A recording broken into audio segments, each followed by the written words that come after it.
ಏನ್ ಪೂಜೆ ಮಾಡ್ತಿರೋದು? ಹಾಯ್ ಆಲ್, ಎಲ್ರಿಗೂ ನಮಸ್ಕಾರ. ಎಲ್ರು ಹೇಗಿದ್ದೀರಾ? Welcome to my YouTube channel. Full day puja blog. ಮನೇಲಿರೋ ಜನರಿಗೆ ಎಲ್ರಿಗೂ ಒಳ್ಳೇದಾಗ್ಲಿ ಅಂತ ಮಾಡ್ತಾ ಇರೋದು. ಇದು ಸ್ಯಾಟರ್ಡೆ ಮಾರ್ನಿಂಗ್. ಬ್ರಾಹ್ಮಣರು ಬೆಳಗ್ಗೆನೆ ಬಂದು ಈ ಥರ ರಂಗೋಲಿ ಎಲ್ಲ ಬಿಡಿಸ್ಕೊಂಡು ಬಣ್ಣ ತುಂಬಿ ಎಲ್ಲ ರೆಡಿ ಮಾಡ್ಕೋತಾ ಇದ್ರು. ಹಾಗೆ ಜಸ್ಟ್ ಎಲ್ಲ ಒಂದು ಬೈಟ್ಸ್ನ ಕ್ಯಾಪ್ಚರ್ ಮಾಡ್ಕೊಂಡಿದ್ದೀನಿ.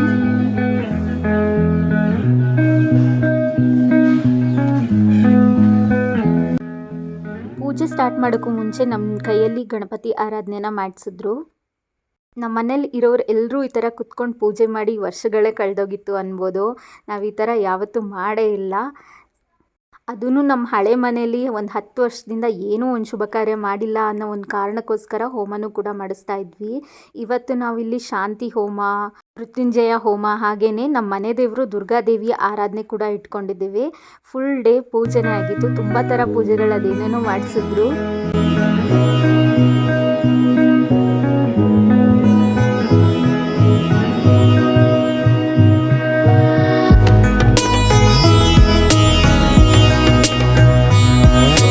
ಹೋಮನ ನನ್ನ ಕೈಯಿಂದನೇ ಸ್ಟಾರ್ಟ್ ಮಾಡಿಸಿದ್ರು. ಸೊ ಮನೆ ಹೆಣ್ಮಕ್ಳನ್ನೇ ಮಾಡಬೇಕು ಅಂತ ಇತ್ತು ಅನಿಸುತ್ತೆ. ಸೊ ಅದಕ್ಕೆ ನನಗೆ ಸ್ಟಾರ್ಟ್ ಮಾಡೋಕ್ಕೆ ಹೇಳಿದ್ರು. ಇದು ತುಂಬ ಹಳೆ ಮನೆ ಆಗಿದ್ರಿಂದ ಕ್ಲೀನ್ ಮಾಡಿಕೊಂಡು ಎಲ್ಲ ರೆಡಿ ಮಾಡಿಕೊಂಡು ನಮ್ಮಮ್ಮ, ನಮ್ಮಪ್ಪ, ನನ್ನ ತಮ್ಮ ಎಲ್ಲ ಒಂದು 7 ದಿನ ಇದನ್ನೇ ಮಾಡಿದ್ದಾರೆ. ಅಷ್ಟೆಲ್ಲ ಕಷ್ಟಪಟ್ಟು ಮಾಡಿದ್ದಕ್ಕೂ ದ ಡೇ ಈಸ್ ಹಿಯರ್. ನಮ್ಮ ತಂದೆ ತಾಯಿಗೆ ತುಂಬ ಖುಷಿ ಆಗ್ತಾ ಇತ್ತು. ಇಲ್ಲಿ ನನ್ನ ತಮ್ಮಂಗೆ ಕೂರಿಸ್ಕೊಂಡು ಸಂಧಿ ಶಾಂತಿ ಅಂತ ಮಾಡ್ತಾಯಿದ್ರು. ಈ ಥರ ಶಾಂತಿ ಹೋಮ ಮಾಡಿಸೋದ್ರಿಂದ ದೋಷ ಪರಿಹಾರ ಆಗುತ್ತೆ ಅಂತ ನಮ್ಮ ನಂಬಿಕೆ.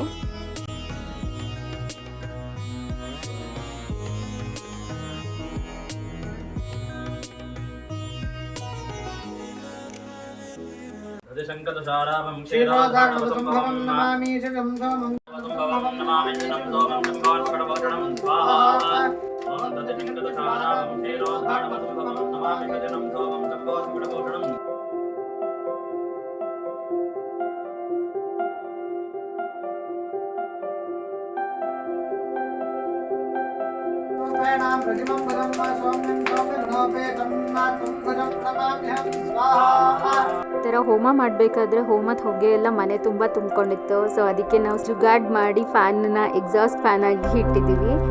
ಇದಾದಮೇಲೆ ನನ್ನನ್ನು ಕೂರಿಸ್ಕೊಂಡು ಸ್ವಯಂವರ ಪಾರ್ವತಿ ಪೂಜೆ ಅಂತ ಮಾಡಿಸಿದ್ರು. ಸೊ ಇದು ಕೂಡ ಹೆಣ್ಮಕ್ಳಿಗೆ ತುಂಬ ಒಳ್ಳೆಯದಾಗತ್ತೆ ಅಂತ ಮಾಡಿಸೋದು.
ಇಲ್ಲಿ ನಾನು ಫುಲ್ ಕಟ್ ಮಾಡಿ ಹಾಕಿದ್ದೀನಿ. ಬಟ್ ಇದು ತುಂಬ ಲಾಂಗ್ ಪ್ರೋಸೆಸ್ ಇತ್ತು. ಆಲ್ಮೋಸ್ಟ್ 1-2 ಅವರ್ಸ್ ನಾನು ಅಲ್ಲೇ ಕೂತಿದ್ದೆ. ಇದೆಲ್ಲ ಮಾಡಿದ್ರೆ ಒಳ್ಳೆಯದಾಗುತ್ತೆ ಅಂತ ನಂಬಿಕೆ. ಇದಕ್ಕಿಂತ ಜಾಸ್ತಿ ಮನೇಲೆಲ್ಲ ಒಂಥರ ಖುಷಿ ವಾತಾವರಣ, ಹಬ್ಬದ ವಾತಾವರಣ ಇರುತ್ತೆ. ಈ ಥರ ಕಂಟಿನ್ಯೂಸ್ ಆಗಿ ಒಂದು 28 ಟೈಮ್ಸ್ ನಮಸ್ಕಾರ ಮಾಡಿಸಿದ್ರು. ಒಳ್ಳೆ ಜಿಮ್ಮಲ್ಲಿ ಎಕ್ಸಸೈಸ್ ಮಾಡೋ ಥರ ಅನ್ನಿಸ್ತಾ ಇತ್ತು.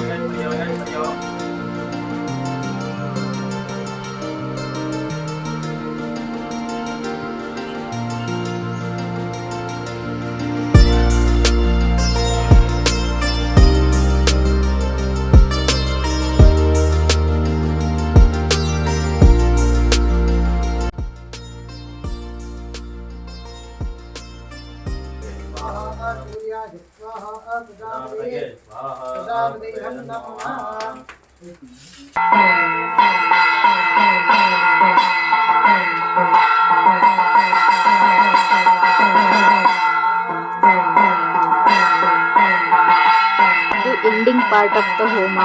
ಸೊ ಇದು ಪೂರ್ಣಾಹುತಿ ಅಂತ ಹೇಳ್ತಾರೆ. ಪೂರ್ಣಾಹುತಿ ಕೊಡಿಸಿದ್ಮೇಲೆ ಹೋಮ ಕಂಪ್ಲೀಟ್ ಆಗುತ್ತೆ ಅಂತ. ಇದನ್ನು ನಾನು ನನ್ನ ತಮ್ಮ ಇಬ್ಬರು ಸೇರಿ ಮಾಡಿದ್ವಿ.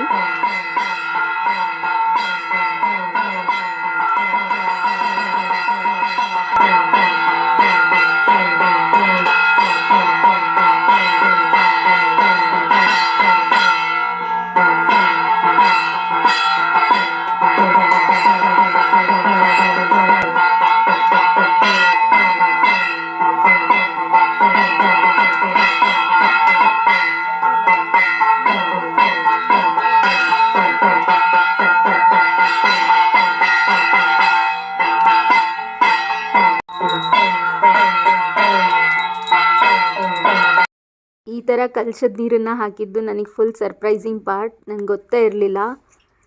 ಸೊ ಇದು ಸಂಜೆ ಮನೆಗೆ ಬರೋರಿಗೆಲ್ಲ ಅರಿಶಿನ ಕುಂಕುಮಕ್ಕೆ ಅಂತ ರೆಡಿ ಮಾಡ್ಕೊತಾ ಇದ್ದೆ. ಅದನ್ನು ಹಾಗೆ ಒಂದು ಕ್ಲಿಪ್ ತಕ್ಕೊಂಡಿದ್ದೀನಿ. ಇದನ್ನು ಬಾಗ್ನ ಅಂತಲೂ ಕರೀತಾರೆ. ಹಾಗೆಯೇ ದೀಪಾರಾಧನೆ ಇರೋದ್ರಿಂದ ದೀಪಗಳನ್ನು ರೆಡಿ ಮಾಡ್ಕೊಂಡಿದ್ವಿ. ಸೊ ಇಲ್ಲಿ ಭಟ್ರು ಬಂದು ಮತ್ತೆ ಎಲ್ಲ ಮಂಡಲ ಬರ್ಕೊಂಡು ಕಲರ್ಸ್ ಎಲ್ಲ ತುಂಬಿ ಪೂಜೆಗೆ ರೆಡಿ ಮಾಡಿಕೊಂಡು ಪೂಜೆ ಸ್ಟಾರ್ಟ್ ಮಾಡಿದ್ರು. ಇದು ಸಂಜೆ ಮಾಡಿದ್ದು ದುರ್ಗಾ ದೀಪಾರಾಧನೆ ಅಂತ. ಸೊ ಪಂಚದುರ್ಗೆಯರನ್ನು ಪಂಚದೀಪದಲ್ಲಿ ಇಟ್ಟು ಸೊ ಆರಾಧನೆನ ಮಾಡಿದ್ವಿ.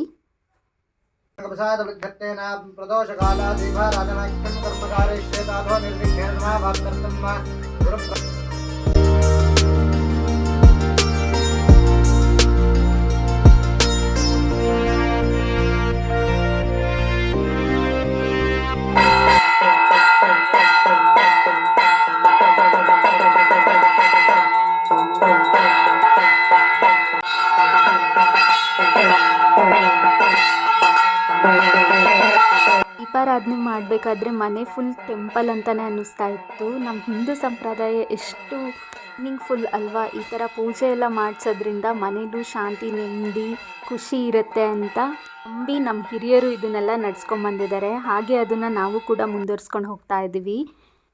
ಈ ವಿಡಿಯೋನ ನಾನು ಇಲ್ಲಿಗೆ ಎಂಡ್ ಮಾಡ್ತಾ ಇದ್ದೀನಿ. ವಿಡಿಯೋ ಹೇಗನ್ನಿಸ್ತು ಅಂತ ಕಮೆಂಟ್ ಮೂಲಕ ತಿಳಿಸಿ. ಹಾಗೆ ನಾನು ಇವತ್ತಿನ ಬ್ಲಾಗ್ ಇಷ್ಟ ಆಗಿದ್ದರೆ ಶೇರ್ ಮಾಡಿ, ಚಾನಲ್ನ ಸಬ್ಸ್ಕ್ರೈಬ್ ಮಾಡಿ. ಎಲ್ರಿಗೂ ಅದೇ ಒಳ್ಳೇದು ಮಾಡಲಿ ಅಂತ ಹೇಳ್ತಾ ಮತ್ತೆ ನೆಕ್ಸ್ಟ್ ಬ್ಲಾಗ್ ಜೊತೆ ಸಿಗ್ತೀನಿ. ಬಾಯ್ ಬಾಯ್.